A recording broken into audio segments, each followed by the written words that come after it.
लबैक अल्लाहुम्मा लबैक लबैक ला शरीका लका लबैक इनल हम्दा व नेमता लका वल मुल्क ला शरीक ला। यानी मैं हाजिर हूँ ए अल्लाह, मैं हाजिर हूँ, मैं हाजिर हूँ, तेरा कोई साथी नहीं, मैं हाजिर हूँ। निसंदेह हर तरह की प्रशंसा, सभी नेमतें और सभी संप्रभुता तेरी ही है, तेरा कोई साथी नहीं। ये वो तकबीर है जिसे हुज्जाज यानी हज करने वाला जब मक्का पहुंचता है तो पढ़ता है। हमने अपने पिछले वीडियो में बताया था कि हज क्या होता है। इस वीडियो में हम आपको बताएंगे कि हज कैसे करें और हज के अरकान या रस्में क्या हैं। हज अरबी या इस्लामिक कैलेंडर के 12वें महीने यानी जिलहिजा में किया जाता है। हज 8 जिलहिजा से शुरू होकर 12 जिलहिजा तक चलता है।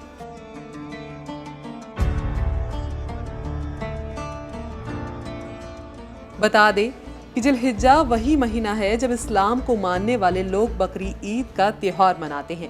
इसी महीने की 10 तारीख को जानवरों की कुर्बानी देकर ईद उल अजहा या बकरी ईद का त्योहार मनाया जाता है।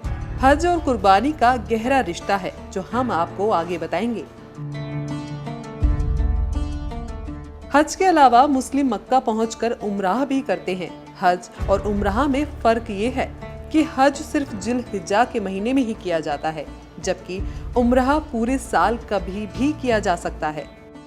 और इसमें 3 ही अरकान होते हैं, जिसमें एहराम बांधना, काबा का तुवाफ यानी 7 बार परिक्रमा करना, सई यानी सफा और मरवा नाम की पहाड़ियों के बीच 7 बार दौड़ लगाना। जबकि हज में इसके अलावा रस्में भी होती हैं।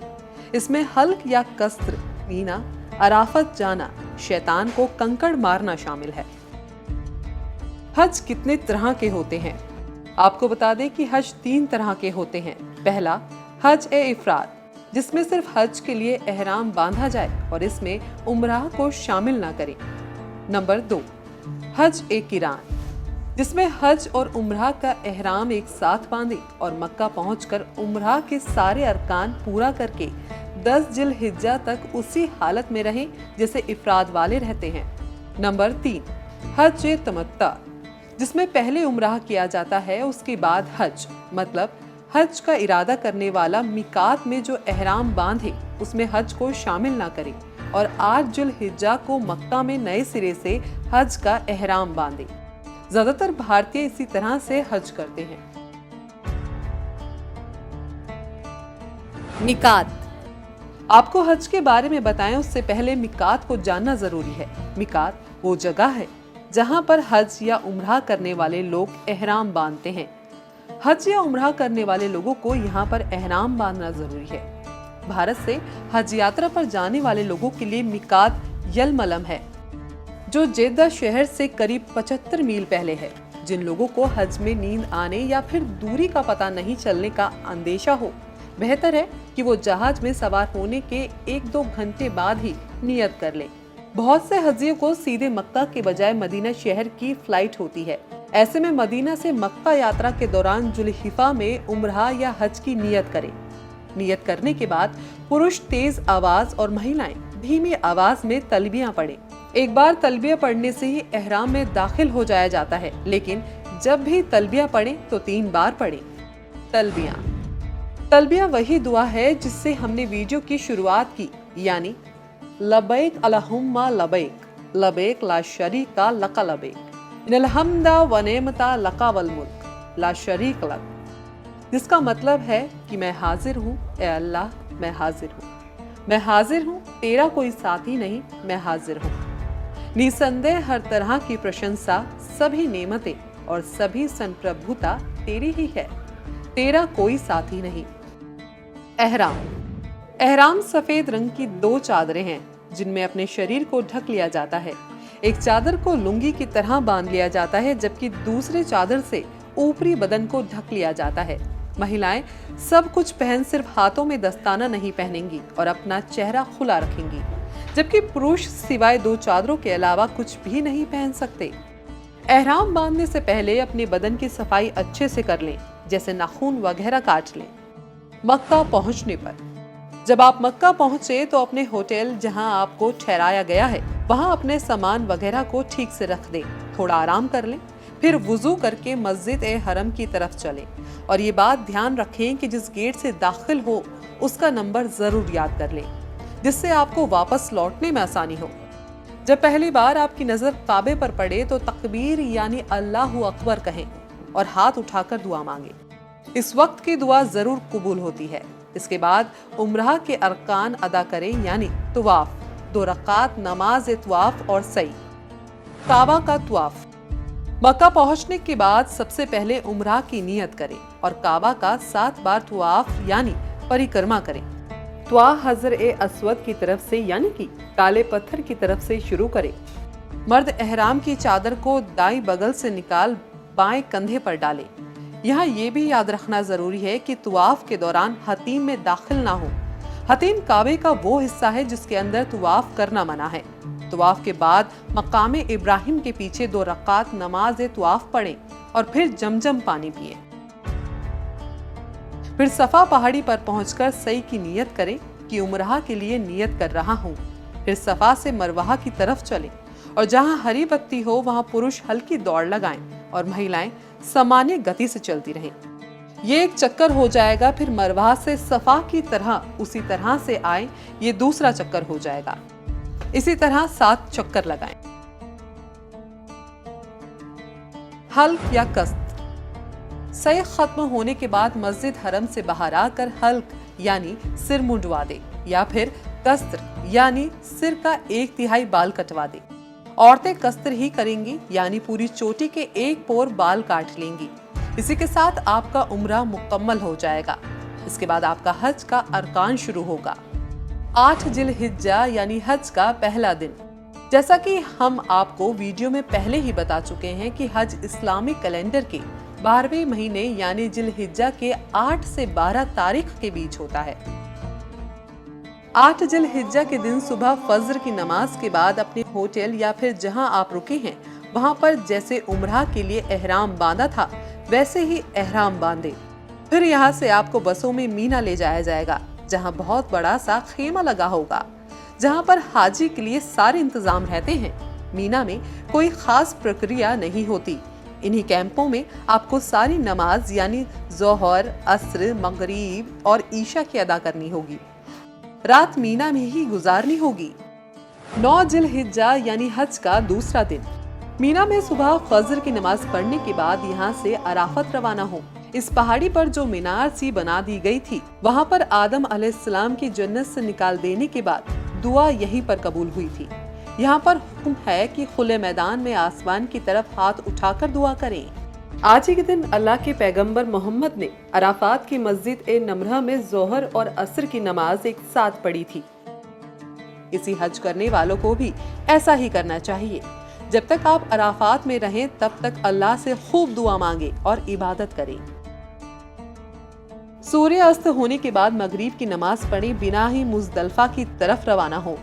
अराफात से चलने के बाद आप चाहे जितनी देर मुजदलफा पहुँचे, यहाँ पहुँचने के बाद मगरिब और ईशा की नमाज एक साथ पढ़े। यहाँ गौर करने वाली बात यह है कि मुजदलफा में आपको कोई खेमा लगा नहीं मिलेगा और आपको यहाँ की रात खुले आसमान के नीचे गुजारनी होगी। मुजदलफा में मैदान में ही आपको शैतान को मारने के लिए कंकड़ियाँ चुननी होगी। मुजदलफा में जो आप रात गुजारेंगे वो 9 जिलहिज्जा का दिन गुजारने के बाद वाली रात होगी, यानी इसके बाद आपके हज के लिए 10, 11, 12 जिलहिज्जा का दिन बचेगा, जिसमें आपको 10 जिलहिज्जा को बड़े शैतान को 7 कंकड़ी मारनी है। उसे अगले दिन 11 जिलहिज्जा हो तीनों शैतानों को 7-7 कंकड़ी मारनी है और 12 जिलहिज्जा को भी तीनों शैतानों को 7-7 कंकड़ी मारनी होगी। इस लिहाज से आपको 49 कंकड़ियों की जरूरत होगी, लेकिन एहतियातन आपको यहाँ से 70 कंकड़ी चुननी है। अगर किसी वजह से आप 12 जिलहिज्जा को मगरिब से पहले मीना से नहीं निकल पाते तो 13 जिलहिज्जा को फिर आपको तीनों शैतानों को 7-7 कंकड़ी मारनी होगी और फिर आपको मुजदलफा जाने का मौका नहीं मिलेगा। 10 जिलहिज्जा यानी हज का तीसरा दिन। 10 जिलहिज्जा की सुबह फजर की नमाज अव्वल समय में पढ़कर मुजदलफा से मीना के लिए रवाना हो। मीना पहुंचकर पहले अपने खेमे में जाएं और थोड़ा आराम करके फिर 7 कंकड़ साथ लेकर जमरा अकबा यानी कि बड़े शैतान के पास जाएं और उसे एक एक कर 7 कंकड़ मारें। हर कंकड़ मारते हुए तकबीर अल्लाहु अकबर कहें। पहली कंकड़ी मारने के साथ ही तलबियां छोड़ दे। आज के दिन सिर्फ बड़े शैतान को ही कंकड़ी मारनी है और इसका अफजल वक्त जवाल से पहले का है। हालांकि शैतान को मगरिब यानी सूर्य अस्त से पहले तक पत्थर मार सकते हैं, इसमें कोई कराहत नहीं है। जानवर की कुर्बानी। बड़े शैतान को कंकड़ी मारने के बाद 10 जिलहिज्जा का दूसरा अमल कुर्बानी है। पहले हाजियों को खुद कुर्बानी करानी पड़ती थी, लेकिन अब उन्हें बैंक में कुर्बानी का पैसा जमा करना होता है, जिसके बाद एक टोकन मिलता है और शैतान को कंकड़ मारने के बाद आपको इस बात की जानकारी दे दी जाएगी कि आपके नाम की कुर्बानी हो गई। बता दें, इसी दिन पूरी दुनिया में इस्लाम के मानने वाले ईद उल अजहा के नाम से मानते हैं और जानवरों की कुर्बानी देते हैं। कुर्बानी के बाद एक बार फिर से आपको अपने बाल मुंडवाने होंगे। अगर उम्रा के वक्त आपने बाल कटवाए थे तो दोबारा फिर से बाल मुंडवाने लाजमी हैं। महिलाओं को अपने बाल मुंडवाने नहीं बल्कि पूरी चोटी के एक पोर बाल काट लेंगी। हल कराने के एहराम खोल दें और रोजमर्रा वाले लिबास पहन लें। एहराम खोलने के बाद पत्नी के साथ संबंध बनाने को छोड़कर सारी रोक खत्म हो जाती है। बड़े शैतान को कंकड़ी मारने, कुर्बानी करने और हल कस्र के बाद 10 जिलहिज्जा का चौथा अमल है मक्का जाकर काबा का तुआफ जियारत करना। बता दें कि मक्का और मीना के बीच की दूरी करीब 5 किलोमीटर है। तुआफ काबा बिल्कुल उसी तरह होगी जैसे उम्रा के वक्त की थी, लेकिन यहाँ पर नियत हज की होगी। तुआफ जियारत के बाद हज ए सई करना होगा, यानी सफा और मरवाहा पहाड़ियों के बीच 7 चक्कर लगाना जैसे उम्रा के वक्त लगाई थी। तुआफ जियारत के बाद पत्नी के साथ संबंध बनाना भी वैध हो जाता है। 10 जिलहिज्जा का अहम अरकान बड़ी शैतान को कंकड़ मारना था। बाकी के 4 अरकान यानी कुर्बानी, हल्क या कस्र, तुआफ जियारत और हज ए सई 12 जिलहिज्जा के मगरिब यानी सूर्यास्त तक किया जा सकता है। 11 जिलहिज्जा यानी हज का चौथा दिन। हज के चौथे दिन यानी कि 11 जिलहिज्जा को तीनों शैतानों को कंकड़ी मारना होगा। इस दिन कंकड़ी मारने का अफजल वक्त जवाल से मगरिब तक है। तीनों शैतानों को कंकड़ मारने का तरीका ये है कि सबसे पहले जमर उला यानी छोटे शैतान को एक के बाद एक 7 कंकड़ी मारे। कंकड़ी मारने के बाद किनारे हटकर काबे की तरफ रुख करके दुआ मांगे, ये मसनून है। फिर जमरहा वूस्ता यानी मंझले शैतान को कंकड़ मारे और वैसे ही काबे की तरफ रुख करके दुआ मांगे। इसी तरह जमरहा अक़बा यानी बड़े शैतान को कंकड़ मारे, लेकिन इस बार आपको दुआ नहीं मांगनी है बल्कि आप अपने खेमे में जाएं। 12 जिलहिज्जा यानी हज का 5वां दिन। 11 जिलहिज्जा की तरह आज भी तीनों शैतानों को कंकड़ी मारनी है। कंकड़ी मारने के बाद सूर्यास्त से पहले मीना छोड़ दें। अगर ऐसा नहीं करते तो आज की रात भी यहीं गुजारनी होगी और 13 जिलहिज्जा को जवाल के बाद तीनों शैतानों को कंकड़ मारकर मीना छोड़ना होगा। अगर अभी तक आपने कुर्बानी, हल्क या कस्र, तुआफ जियारत और हज सही नहीं किया है तो 12 जिलहिज्जा को सूर्यास्त से पहले कर लें और इसी के साथ आपका हज पूरा हो जाएगा। मक्का से निकलने से पहले एक बार जरूर खाना ए काबा का तुआफ विदाई जरूर करें।